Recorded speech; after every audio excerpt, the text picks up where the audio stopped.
Welcome back to the world with Randall Williams. And finally, I've been able to dive into Invincible season 3. And so this episode is going to be a breakdown of the first half of the season. We have 4 weeks left, 4 episodes, and we in for some craziness. But I'll get to that a little later. The first 4 episodes of this season have been phenomenal. Like this is the best 4 episode run, I think, than season one. I mean, season one obviously was incredible from start to finish, just a great 8 episode run. But this four right here, I mean, from episode 1, 2, 3, and of course 4, but episode 2 specifically, that might be a top 3 or top 4 Invincible episode ever. And I'll start by saying, like, we have Invincible start off. He's doing his superhero thing, and then you immediately, as they allude to in the trailer, he gets into a Cecil essentially over Darkwing and the scientist who is, he's employed by the government. Cecil has employed him to make these Reanimen and basically work on the betterment of the world, even though they have committed crimes. And Mark sees this as like a conflict of interest. He's like, both of these people, Darkwing and I can't remember the scientist's name. I'll look it up as I'm talking, but he sees this as a conflict of interest because he's like, look, these people don't hurt people, and you got them working for the government, and like that's not justice. That's not justice. You have them saving people, but like, what does justice look like anymore? D.A. Sinclair, that's his name. D.A. Sinclair and Darkwing. And Mark, he don't rock with that. Like, obviously, they go down there and Doc Seismic is taking in all these heroes, and then the Reaniman and Doc Seismic and Darkwing come in and help really turn the tide a bunch. And you just start to see, like, Marcus, he's just not rocking with that. He's like, he's drawing a line in the sand, essentially, of like, this is not me. Why would you do this? And he gets into a Cecil, and Cecil is like, look, I'm trying to protect the world, and there are some of these villains who we can put to villains or villain turned heroes or anti-heroes, however you want to classify them. We can use them. And Mark doesn't see it that way. So they get into it at the end of episode 1. I'm breezing through this because, I mean, you all have probably watched dozens of breakdowns by now. Episode 2 starts with that continuing. You see Cecil's backstory a little bit, and I don't know if I remember that in the comics where they, you see Cecil go and serve in the prison after killing the 2 supervillains and running the prison, and then coming back on, and the guy tells him you can either be a hero or the guy that saves the world, but you can't be both, or something along those lines. And with that in mind, like, Mark gets into it right away. They start knocking out Reaniman, and immediately you see the strength difference between Mark in this season and in seasons past. Like, of course, he's beaten up people before, but he's always taken the beating, and now you're seeing him deliver it. And it's a big difference. So in episode 1, where they're throwing out all these statistics and how he's getting faster, stronger, and more durable, you seeing like, oh shit, like he's knocking these Reanimen out. And then Cecil hits the button that has the beast radar thing, the sonar thing that makes his ear go crazy, and Mark flies off. And the way that this is shown in the comics is different because, yes, like, Cecil is trying to catch him, but Mark is flying all across the world, and every single time Cecil shows up, he says, like, damn it. It's not like I'm tracking him. So I thought that was a bit of an interesting change. I thought the scene was still captured the same way that it was supposed to be. When Mark is flying into the mountain to go and see his other fellow heroes, I thought that animation was weird because, like, he's flying full speed, and then as he's flying into it, like, they slow him down, and he's like kind of like floating through the air and not missile downing or missiling into the mountain the way that he's supposed to. I thought that was funny. But once he gets into the mountain, that dialogue plays out the way that it does. The heroes eventually side with Mark, and they help him defeat all these Reanimen. And Mark again draws the line in the sand. He's like, look, after Rudy, he matches the signal or blocks it, Mark beats up some more Reanimen, and he tells Cecil, like, I'm never working with you again. You touch my family, I'm gonna kill you. And he goes back on with his day. And then you get the introduction into Oliver. And let me tell you, Oliver is a very, very interesting character throughout the entire Invincible series. Like, his life and what he goes through. And I'm not going to say what happens or how long he lives or anything like that, because I'd like you all to enjoy this show the same way that I enjoyed the book. And I'm excited to see the differences that they make and to all these characters. But Oliver's of course a kid. He wants to be a hero. He's grown very, very fast. And that speaks to the nature of his species. Like when Omni-Man travels to that planet, he says, like, look, like, everybody's growing. And even when Mark is leaving, he notices that Oliver's mom has significantly aged. And by the time that Oliver was even however old, that she would be dead and there would be many generations that live past him. So he's growing very, very fast. His powers have already set in. And Mark and Debbie are having to deal with that. Like, how do we raise this kid to A, not be like Omni-Man, and B, to be a regular person? And immediately, like, you kind of see his joy in wanting to be a hero, but at the same time, you know, he's wild. He's wild. Another thing that I would like to talk about is um what is his name? Not Rudy. Rexplode. Rexplode's character development, I think, is fun. He's kind of like this prick who just is cheating on all these girls. He's having a good time. He's living life as a young bull, but now you kind of see him develop into being like a sort of a nicer guy. And I think the dialogue is hilarious when he is catching himself being an asshole. And he's like, oh, not me. The new me would say, and I think that part is funny. Um, it's just goofy, like him catching himself in the act. And then, of course, you have the storyline between Mark and Eve, which you have seen play out in seasons 1 and 2. There's a point in I think it's season 1 or 2. It had to be 2, where Eve flies up to the window and she's trying to, see how Mark's doing. And, he's there with his other girlfriend. And then they eventually split. And immediately you see the difference in, the chemistry between the two. Like Mark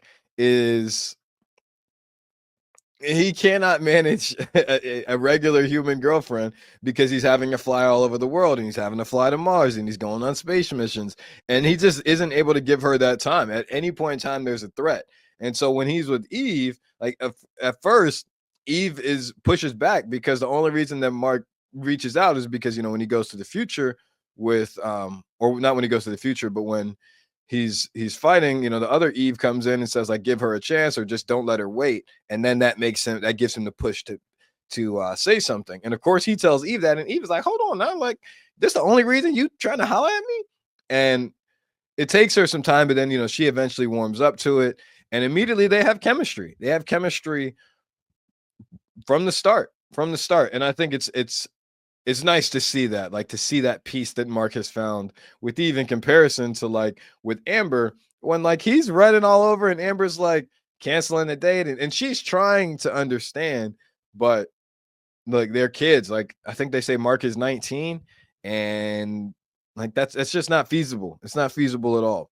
So it's been an interesting season. I think in episode 3, of course, you have Oliver come on the scene, and you get that opening scene. Let me start by saying that opening scene with the two villains, that they rob the bank, they almost get caught, they get away, they give up, then they go and try to work fast food. It doesn't work, so they rob the bank again, and they end up getting caught by Oliver and Mark. That scene is a beautiful scene, just the piano. And I do think it's funny that, like, these people can't find work and they're so not fit for society that they just go back to robbing banks, and they rob the same bank again. I think that part is hilarious, but it really it strikes emotion, is what I'd say. And then, of course, Oliver comes in, and you have these scenes with the two of them where Mark is trying to tell Oliver, like, stay put, just watch, like, I got this. And Oliver is just, by nature, he's like, no, I don't want to see my brother hurt. And so he's jumping all in and trying to help. And you're seeing things develop over time. I think that towards the end of the episode, I just want to skip past to get to episode 4, but towards the end of the episode, you see Oliver is strong. He's very strong. And Mark, I think, could have killed the Mauler twins too, but Oliver don't play. Like he's very much a kid still, but he says you're in big trouble. He gets his face smacked a little bit, and then he punches the snot out of one of the Mauler twins and breaks his jaw, and then punches right through another one and then kills another. Like he punches the mess out of the jaw, breaks the jaw, kills one, and then kills the other. And the rest of the heroes are just like, what? Like they're just in shock. And rightfully so, because they've never seen a kid quite like that. And the thought of having both Invincible and another Invincible is like a good thing. But also, we saw the same way that Omniman destroyed the earth. And if Mark was ever to turn, or if any of these guys were ever to turn, then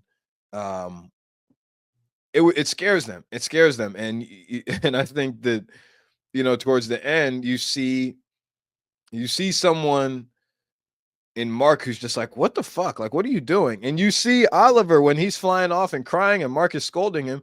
And he says, like, don't you think dad was right? And there's a difference between the show and the comic book, spoiler alert. But when he says, don't you think dad was right? Like, all of these lives are so fragile. And in the book, Mark says sometimes. In the show, they cut away from it. And it's a very important thing, because if you haven't noticed, Mark is killing. He's more brutal than ever before in this season, 1,000%. Like, his power is stronger. He's showing more brutality, and he's becoming him. Like, he's not afraid to go blow for blow with anybody. And like all that training that he says that he had to do, he's doing. So he's putting in the work to make sure that if any world threat shows up, then that he's ready for it. And I'll say that, at the end of episode 3, there's an interesting thing where Mark catches this device that's spying on him. And, you might get a look at who's spying on him. I don't want to spoil it, but like, this is a familiar character and it'll come back around. I'll also go back before we get into episode 4 a bit. There's a point in the beginning of episode 1 where they're talking about the Viltrumite who came to visit Mark at the end of season 2. Her name is Anissa. I was going to say Anita, but that wasn't right. And when Anissa comes to visit Mark, she says like they're going to send somebody else. And, they're trying to prepare him for that person. And so, all of that is in the back of Cecil's mind, is like, she was way stronger than Mark. Mark has gotten stronger, but is Mark strong enough to take one of them if they come back? That is what's on Cecil's mind. But now they don't have a relationship. Moving on to episode 4, you see Mark dive right into the Pentagon and accuse Cecil and the government of watching him. They are watching him, but not with that. And so now Cecil is concerned about like, who is watching Mark? And, you see this thing where like Mark and Eve are having a good time still. They're settling down and being themselves. And of course, like the people who show up and steal the Constitution in episodes, or maybe that was 3 or 2, one of those episodes, they show up and then they take Mark away to another planet. And again, like you see his attitude shift. Notice his attitude shift. And I can say this because Rob Kirkman said it, but the blue suit that Mark gets, which I haven't mentioned yet, is probably one of my favorite character arcs throughout this entire show, because it, like I have said throughout in my first video, in this video, this season is the moment that Invincible just goes to the next level, and it starts with that blue suit and who he becomes. And one of the things that Rob Kirkman said was that it's meant to resemble the Spider-Man symbiote suit, which I can 100% see. But you'll see that play out over time. But you see this in this episode because when Mark goes to this future Earth, and there's a lot of things that are said in here that I found were interesting. I won't say what they were, but just because I don't want to spoil anything. If I even allude to some of the things and some of the dialogue in there, that in seasons to come, you might remember this and be like, oh, like I don't want to say anything, but there's important dialogue in this episode when Mark is talking to both of those kids, and he's talking to the Immortal. And when he's talking to the Immortal, he says some things that you're going to want to remember. But moving on, the Immortal it's clear that in this universe that Mark and I think his family have since left, and the Immortal's supposed to take over. He's supposed to run Earth, and it just goes sideways. Point blank, period. It goes sideways, and Immortal starts abusing his power, and Mark is here to correct it. And he does not want to kill him. Like they start fighting and going back and forth so much so that Immortal starts targeting the other heroes that are there, and then Mark eventually, like, you just see his sheer strength. He's holding back, and he just grabs him and pops his head off. Point blank, period. Pops his head off. And then he gets taken back to Earth, and you get to see him enjoy his peace with Eve. Like, you see in the chemistry, and that this is a much more fluent relationship, that Mark's strength has grown, but she's his peace. She's his peace.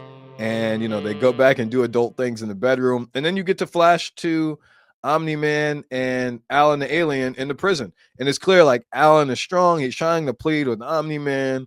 And Omni-Man just ain't having any. Like, he's in this self-righteous, like, oh, like, I didn't do right by my people. I didn't do right by my son. And it's I think it's hilarious. Alan's commentary is always hilarious. And they try to kill him. It doesn't work. They're in the middle of beating the shit out of what's his name, of Omni-Man. And then Alan comes in with Battle Beast, because at any point in time Alan could have broke out of this prison.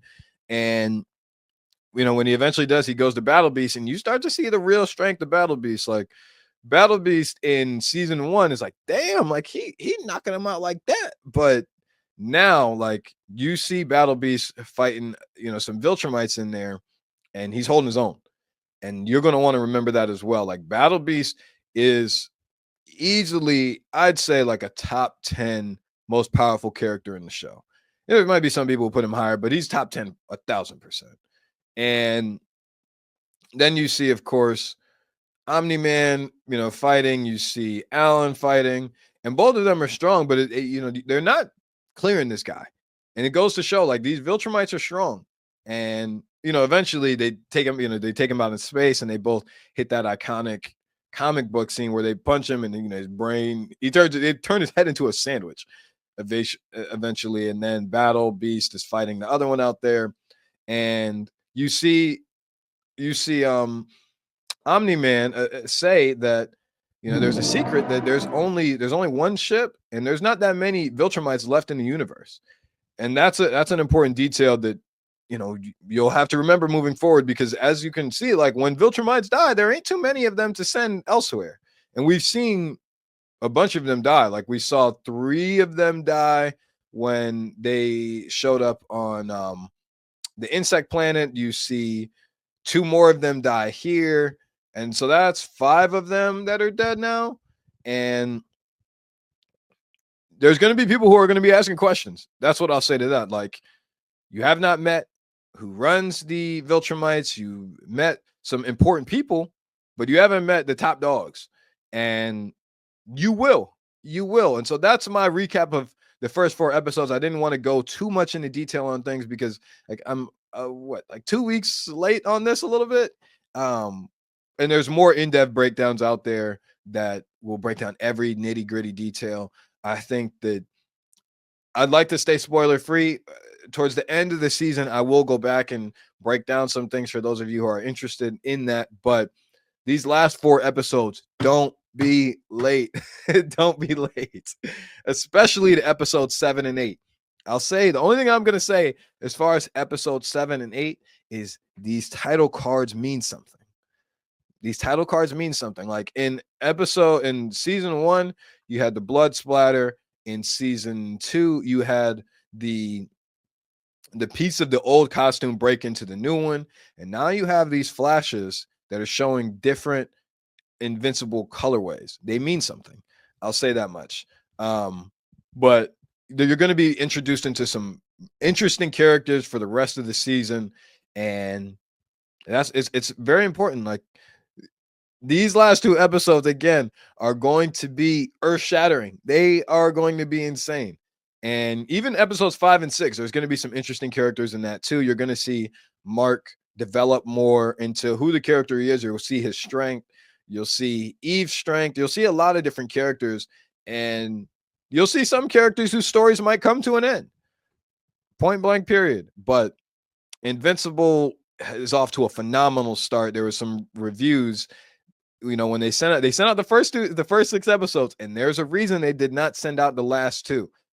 For whatever reason, I didn't get the first 6 episodes, but I don't take it personal because I already read the book. But normally I have access to a bunch of Amazon screeners. I did not have access to these. Maybe I should check. But point being, this is going to be Amazon's prize show, and something that you're going to remember forever. You're going to remember forever. And yeah, I think you're going to want to be seated. This has been an incredible season. I would give this, the first 4 episodes of this season thus far, an A+. I think if you go back to season 1, I give season 1 an A+. I would give season 2 probably an A-, B+, in large part because of the timing and some subjects that I've discussed previously. But this season, we back on that A+ range because they haven't missed in an episode. You're getting a lot of details that you want. You're seeing the character development, not just in Mark, but in other characters as well. And that's all we want. So I'll be back with another episode or another episode into the Invincible show right after episode 5 drops. This is a little delayed. It had a lot of things going on over the last couple of weeks, but now that I'm back home and back locked in, there'll be more content coming. I'm gonna reread some of these comic books so I could stop forgetting some of these names and other details within it. But that's all I got for you all today, and I hope you all enjoyed this video. I'll be back with another one soon. And this is The World with Randall Williams. Like, comment, and subscribe, and you all be easy.